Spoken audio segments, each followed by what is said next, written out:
Salam, selamat pagi. Renungan hari ini hari Kamis 24 Maret 2022. Bacaan Alkitab terdapat pada 1 Tesalonika 2 ayat 13 sampai 14 dan 15 sampai 16, 17 sampai 20 dan Yohanes 14 ayat 15 sampai 21. Bacaan puji dan janji terdapat pada Mazmur 143 ayat kelima. Aku teringat kepada hari-hari dahulu kala, aku merenungkan segala pekerjaanmu, aku memikirkan perbuatan tanganmu.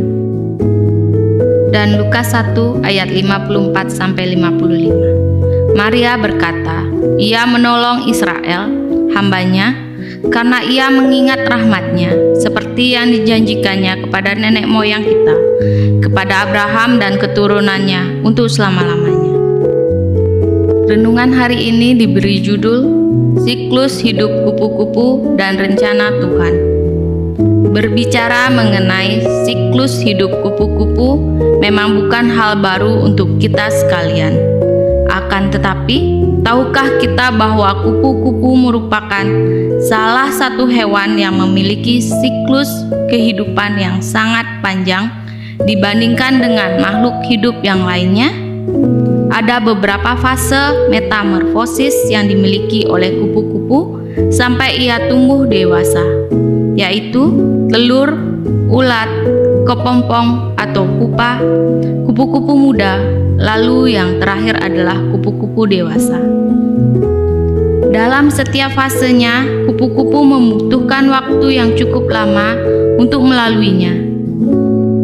Jika kita merefleksikan siklus hidup kupu-kupu ini ke dalam kehidupan kita saat ini, akan muncul pertanyaan besar bagi kita sekalian. Pertanyaan itu berupa, apa saja yang sudah kita lalui atau hadapi sampai pada usia kita saat ini?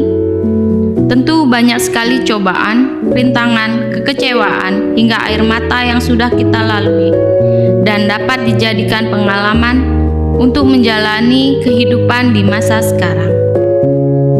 Hal ini juga yang dapat kita refleksikan dalam pembacaan kita hari ini, di mana pemazmur menuliskan dengan sangat jelas bahwa betapa besar campur tangan Tuhan dalam setiap perencanaan kehidupannya saat itu. Hal ini terlihat dari bagaimana pemazmur memohon dengan sungguh-sungguh agar Tuhan menyertai dia dalam setiap apa yang ia kerjakan. Lebih dalam daripada itu, jika kita membaca seluruh narasi, cerita hingga puji-pujian Daud, kita akan melihat bahwa pemazmur menggambarkan begitu berserahnya Daud, mulai dari dia muda hingga menjadi orang nomor 1 di tanah Israel saat itu, dengan segala problema hidup yang menghadang kehidupannya. Di samping itu, pengalaman yang menarik juga dituliskan dalam narasi puji-pujian Maria di Lukas 1 ayat ke-54-55, di mana ia digambarkan sangat memuliakan Tuhan oleh karena diizinkan untuk mengalami sebuah pengalaman kudus yang tidak mungkin dialami oleh orang lain, yaitu mengandung Sang Mesias. Perasaan ini sangat jelas tersurat dalam kalimat, jiwaku memuliakan Tuhan, hatiku bergembira karena Allah, dan segala keturunan akan menyebut aku berbahagia. Melalui dua bacaan kita saat ini, kita dapat melihat bahwa setiap orang memiliki proses kehidupan masing-masing. Oleh karena itu, kita sebagai orang yang percaya kepada Tuhan Yesus diingatkan untuk selalu melibatkan Tuhan dalam setiap pengalaman yang kita rasakan.